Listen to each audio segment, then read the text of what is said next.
Hello les loutres et bienvenue dans ce moment de douceur et d'introspection.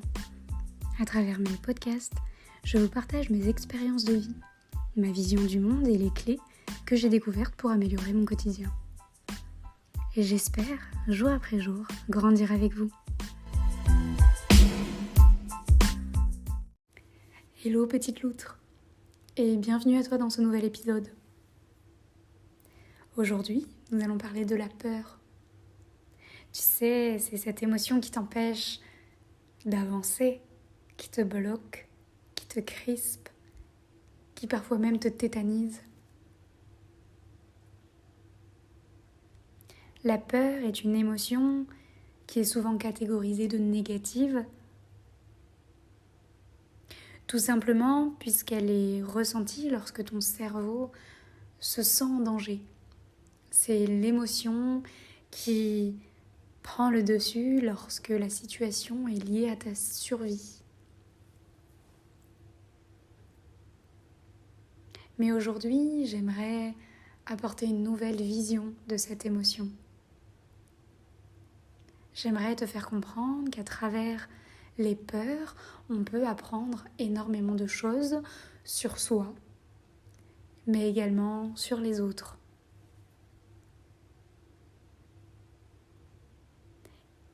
Ici, je vais te partager uniquement mon ressenti, uniquement mes pensées et mes croyances. N'hésite pas à prendre ce qu'il te plaît, ce qu'il te parle, car c'est comme ça qu'on évolue chacun d'entre nous. Donc j'ai identifié plusieurs causes. On a la peur qui peut être liée à la phobie. On a les transmissions qui sont faites, donc de génération en génération.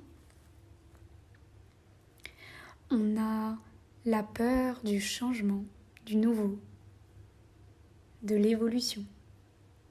Et on a également la peur qui peut être liée à différentes blessures de ton âme. Commençons déjà par la phobie. La phobie, c'est une peur qui est irrationnelle, qui est non contrôlable, qui provoque des angoisses, des souffrances et des réactions excessives. On peut avoir des phobies qui sont faciles à vivre et facilement, surtout évitables. On va dire que si tu as peur des serpents, à part habiter un endroit où il y a beaucoup de serpents, voilà, tu vas pas en croiser tous les jours, donc c'est facilement contrôlable. Par contre, il y a des phobies qui sont plus difficiles à vivre, telles que la phobie de la foule, par exemple, où juste l'idée de te retrouver dans un centre commercial ou un supermarché te paraît compliqué. Et bien là, c'est plus compliqué de l'intégrer dans ton quotidien. Donc la phobie, elle a pour origine une expérience de vie.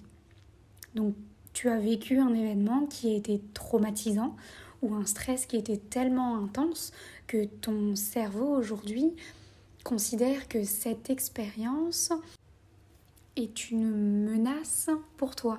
Et donc, il y a tout ce processus chimique qui va se mettre en place dans ton cerveau et qui va allumer tous les voyants rouges en disant « Attention, on active le mode survie ». Et donc, on active la peur. Tu l'auras compris, la phobie est une peur qui provient donc d'événements, d'expériences vécues. Ce qui me permet d'enchaîner sur la prochaine catégorie de peur que je me suis notée, qui est la peur transmise. Donc la peur valeur. Car depuis toujours, des mémoires et des croyances sont transmises de génération en génération. La preuve étant, chez les animaux, ils savent très bien ce qu'ils peuvent manger ou non, ce qui va les nourrir ou ce qui risque de les tuer, et sans même se fréquenter, cette information est transmise. Eh bien, chez l'humain, c'est similaire. Les mémoires se transmettent. Il y a donc beaucoup de chances que tes parents t'aient transmis certaines de leurs peurs qui leur ont également été transmises par leurs parents et par les parents de leurs parents, et ainsi de suite. De même, je crois aux vies intérieures. Et je suis convaincue que certaines de nos peurs proviennent de nos anciennes incarnations. Tout simplement, en exemple, par exemple, tu peux avoir peur de l'eau, tout simplement, enfin de la mer ou de l'eau, de nager, tout simplement parce que dans une ancienne vie, tu t'es noyé. Donc voilà, c'est un exemple parmi tant d'autres, mais il ne faut pas négliger ce point. Je me suis également noté une autre peur, celle de l'inconnu. Cette peur, on la connaît tous. C'est lorsque vous êtes dans votre zone de confort, que vous êtes bien, vous prenez aucun risque, vous êtes excellent dans votre domaine, vous savez ce que vous faites, mais votre cœur, votre âme vous crie de faire autre chose. Et votre tête, votre mental vous résonne en vous disant « et si ?» Et si on échouait? Et si ça ne marche pas?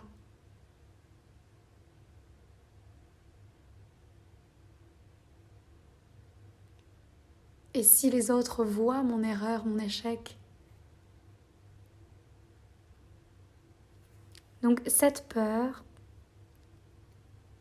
elle s'éveille à partir du moment où vous voulez vous élever. Votre âme a besoin de sortir de sa zone de confort pour s'élever. Alors oui, c'est difficile d'être dans une situation d'inconfort. C'est parfois difficile de ne pas savoir où est-ce qu'on va.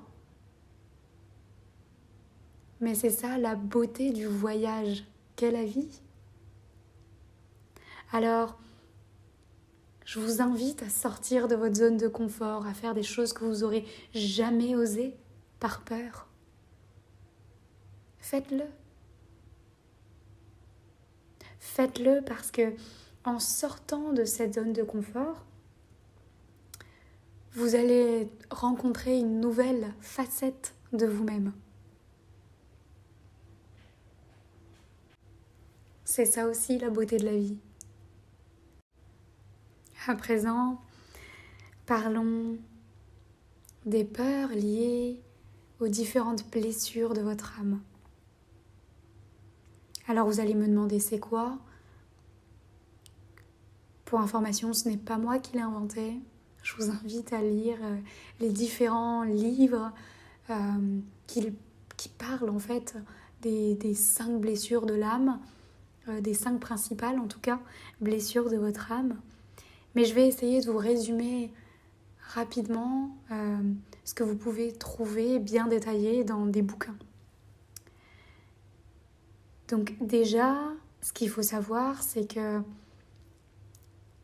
vous avez choisi votre incarnation. Qu'est-ce que ça veut dire? C'est que votre âme a choisi vos parents pour être vos parents. Vous avez choisi d'être là où vous êtes aujourd'hui, d'expérimenter tout ce que vous avez déjà expérimenté et tout ce que vous allez expérimenter. À la naissance, vous oubliez, vous avez donc cet oubli total que vous avez signé pour tout ça.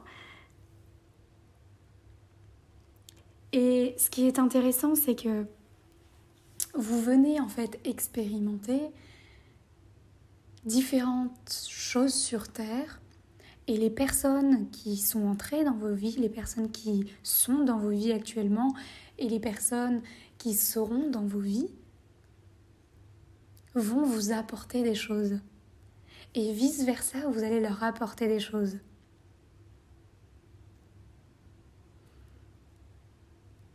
Les blessures de l'âme, c'est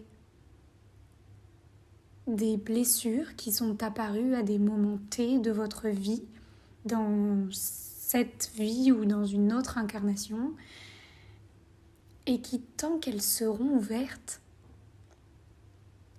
l'univers vous mettra maintes et maintes et maintes expériences similaires jusqu'à temps que vous compreniez que vous êtes sur cette blessure et que vous devez venir la guérir. Alors pourquoi vivre des blessures? Tout simplement parce que lorsqu'on vit des blessures et qu'on cherche à les guérir, alors on évolue. Tout simplement. On s'éveille, on devient conscient. Alors j'espère que cette explication est assez claire pour vous. Revenons aux peurs. Dans ces blessures, il en existe 5. Le rejet, l'abandon, l'humiliation, la trahison et l'injustice. Commençons par le rejet. Le rejet, c'est de ne pas... La blessure, en tout cas du rejet, c'est de ne pas voir sa valeur. C'est se sous-estimer. C'est avoir un fort manque de confiance en soi. Et cette blessure, elle nous indique que les peurs qui se cachent derrière sont la peur d'exister, la peur de déranger, la peur de dire les choses, la peur de ne pas être aimé. La blessure de l'abandon, tant qu'à elle, vient ici nous signifier une dépendance, souvent une dépendance affective, avec un fort besoin qu'on se préoccupe uniquement de cette personne qui a cette blessure, ce besoin excessif de se sentir aimé. Et derrière se cache la peur d'être seul, la peur de décevoir les autres, de ne pas être le centre de l'attention, d'être remplacé. Puis on a la blessure de l'humiliation, de la honte. Les personnes qui ont cette blessure vont avoir tendance à aller chercher du plaisir en fait dans la souffrance. Tout simplement, en exemple, faire passer les autres, le besoin des autres, avant ses propres besoins. Et c'est comme ça qu'elle va se sentir exister. C'est comme ça qu'elle va se sentir aimée. Cette personne va avoir peur de prendre, de s'octroyer du plaisir. Elle va avoir peur que les autres la jugent si elle s'octroie du plaisir. Cette personne aura tout simplement peur de vivre pleinement sa vie. Puis on a la blessure de la trahison. Ici, on parle plutôt de perte de confiance dans ses relations, que ce soit familiale, que ce soit amicale ou encore amoureuse, avec un besoin excessif de contrôle. Ici, on va avoir la peur de faire confiance, la peur de donner sa confiance. Tout simplement parce que lorsque vous donnez votre confiance, vous n'avez pas le contrôle sur ce qui va se passer et sur comment vous risquez d'être blessé. Donc on a deux peurs principales, hein, la peur de faire confiance et la peur du lâcher prise. Concernant la blessure de l'injustice, ce sont des personnes qui sont souvent insatisfaites, très rigides, qui laissent très peu de place à la surprise ou à la flexibilité. Ces personnes, elles ont une peur en fait tout simplement de ressentir leurs émotions. Parce que elles ont vécu une situation qui à leur égard était injuste. Elles ont perçu donc cette injustice. Et donc, les émotions se sont enfouies. Elles ne se sentent pas libres de pouvoir exprimer leurs émotions. Donc si je vous raconte tout ça, c'est tout simplement parce que je suis convaincue que si chacun d'entre nous prend conscience de ces différentes peurs, alors on sera capable d'identifier leur origine et donc de venir se soigner. Il y a donc plusieurs façons de gérer ces peurs. Pour certaines de vos peurs, vous pouvez pratiquer des méditations de lâcher prise. Ici, c'est vraiment l'idée de totalement perdre le contrôle pour respirer, surtout lorsque vous êtes dans une peur de phobie.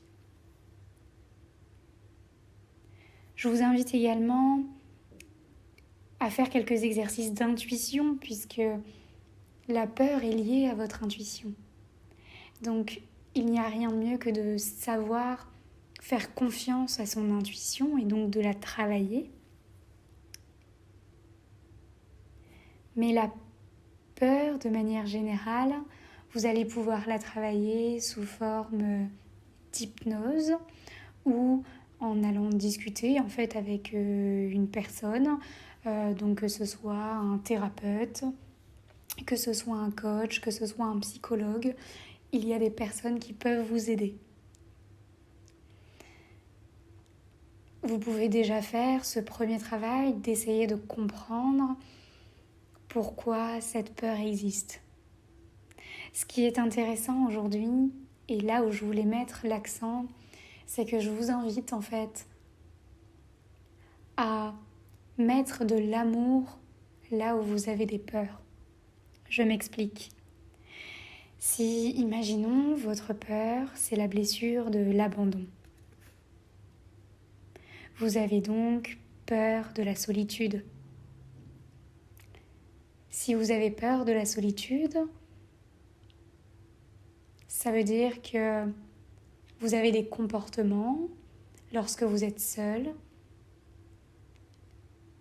Et là, l'idée, c'est d'analyser ces comportements. Donc, si vous prenez conscience que vous avez peur de la solitude, on peut remonter à la blessure de l'abandon en se disant « D'accord, j'ai eu une expérience dans ma vie qui m'a fait ressentir l'abandon, d'être abandonnée en tout cas. Donc, aujourd'hui, quand je suis seule, je suis stressée, je suis déprimée, j'ai envie de manger beaucoup de choses, voilà. Donc, si vous comprenez en fait votre fonctionnement, vos différents comportements face à une situation, vous pouvez remonter à son origine. Et en remontant à son origine, vous allez pouvoir trouver des réponses en vous. Et c'est ici qu'on vient mettre de l'amour. Parce que quand vous allez prendre conscience de tous ces comportements qu'aujourd'hui vous voyez peut-être négatifs ou que vous ne comprenez pas, vous allez pouvoir mettre vraiment une conscience sur ce moment en se disant « Très bien, j'ai ce comportement, je sais d'où il vient et je ne l'ai peut-être pas encore réglé, mais à ce moment T où je le vis, je viens m'apporter de l'amour. Parce que c'est ok. C'est ok de ne pas être guéri, soigné de toutes les blessures qu'on peut avoir, de tous les traumas qu'on a eus dans nos vies, de toutes les valeurs qui nous ont été laissées par nos parents ou par nos vies antérieures. On ne pourra pas tout régler dans cette vie. Et déjà être ok avec cette pensée et de se dire « D'accord, très bien, je fais ce que je peux. Je fais un petit pas chaque jour. » Alors voilà, à toi ma petite loutre qui m'écoute. Identifie tes peurs, prends le temps. Identifie tes peurs, tout simplement parce que tu vas pouvoir connaître son origine et pouvoir trouver donc des réponses pour guérir, savoir les choses et les facettes sur lesquelles tu dois venir travailler. Mais tu vas aussi pouvoir t'apporter de l'amour, de la bienveillance. Parce qu'au final, c'est ce dont on a tous besoin. Et tu vas voir qu'en faisant ce travail, tu auras cette vision des autres et des comportements des autres complètement différents. Je dis pas que tu vas aimer sans condition tout le monde, puisque c'est compliqué et ça s'apprend, mais tu auras un peu plus de compassion, d'empathie. Comprendre qu'on a chacun nos histoires et que malgré tout ça, on fait chacun un pas en avant pour évoluer un peu plus chaque jour. Voilà, ce podcast est terminé. En tout cas, j'espère que tu l'auras apprécié et que ça te permettra de te poser de bonnes questions, t'inviter peut-être même à te poser un moment avec toi aujourd'hui pour te demander quelles sont tes peurs. Ce sera déjà un grand travail. Donc merci pour ton écoute et je te dis à très vite.